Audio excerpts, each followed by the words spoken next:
Comment qu'on fait pour résister à la tentation? Alors, je me suis pris des petites notes, alors je vais regarder mes notes pour être sûr de rien oublier. Je ne sais pas si je vais parler de tout, mais en tout cas, j'ai sorti quelques éléments qui pourraient nous aider dans notre réflexion.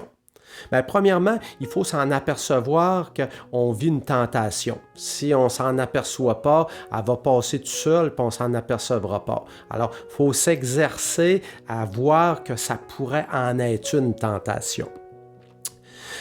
Il faut apprendre à connaître Jésus puis à connaître son message, parce que là, vous suivez un cheminement de communion-confirmation.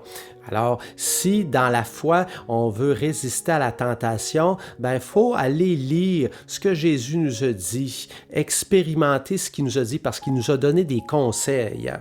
D'ailleurs, on sait que dans l'Ancien Testament, avant Jésus, il y avait déjà des choses qui étaient écrites, telles que les 10 commandements. Et il y a bien d'autres affaires aussi. Alors, les 10 commandements, c'est comme des règles de vie, 10 paroles que Moïse a dit pour un peu nous orienter, savoir comment fonctionner dans la vie. Faut apprendre à se connaître. Alors, si tu veux résister ou t'apercevoir que tu as une tentation, il faut que tu apprennes à te connaître. C'est quoi tes qualités, tes défauts, ton passé? Il faut que tu le connaisses. Si tu ne te connais pas, ben, tu vas avoir de la misère parce que les tentations, la plupart du temps, ils sont pour toi personnellement. Il y a des tentations générales, mais la tentation, elle s'adresse toujours à une personne en tant que telle. Ensuite de ça, ben, c'est important de prier, de demander à l'Esprit Saint de nous éclairer. Alors Jésus, il en a parlé souvent de la prière. Alors il faut vraiment prier, c'est important. Puis Dieu, il va nous donner son esprit pour nous éclairer. Il va utiliser notre intelligence, mais il va permettre à notre intelligence d'aller encore plus loin que ce qu'elle pourrait faire. Aller à l'église, vivre la messe, vivre le sacrement du pardon comme tu as vécu dans la démarche, puis le vivre encore d'autres fois, évidemment. Parler avec d'autres personnes, surtout des personnes croyantes qui ont de l'expérience.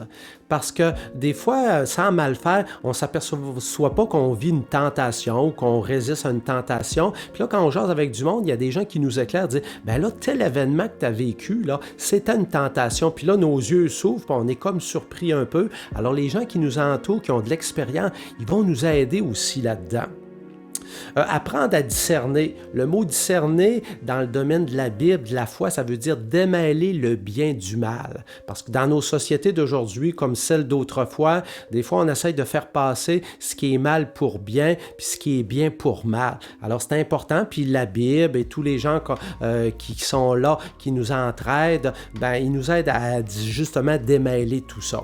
Alors Dieu, il veut qu'on utilise notre intelligence parce que nous, justement, des fois dans nos expressions, on nous dit « Ah, ça me tente pas ». Alors quand on dit ça me tente pas, c'est toute la question des sens. Ça me tente pas de me lever ce matin parce que mon corps me dit qu'il est fatigué, mais je dois aller travailler ou je dois aller à l'école. Ben, des fois, il faut que je dépasse ça parce que c'est important de travailler puis d'aller à l'école. Alors des fois, il ne faut pas juste s'orienter sur notre ressenti à l'intérieur de nous.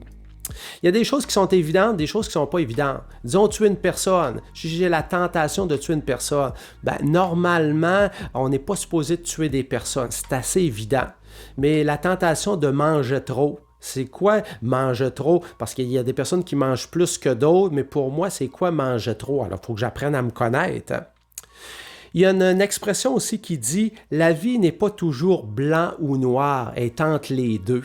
Alors, c'est ça qui fait que des fois, c'est difficile à tout démêler tout ça, parce que nous autres, on voudrait que ça soit toujours évident dans notre vie, puis que ça soit facile à démêler, mais on s'aperçoit que c'est pas si facile que ça à démêler, et des fois, on a besoin d'années et d'années pour justement tout comprendre tout ça. Voilà.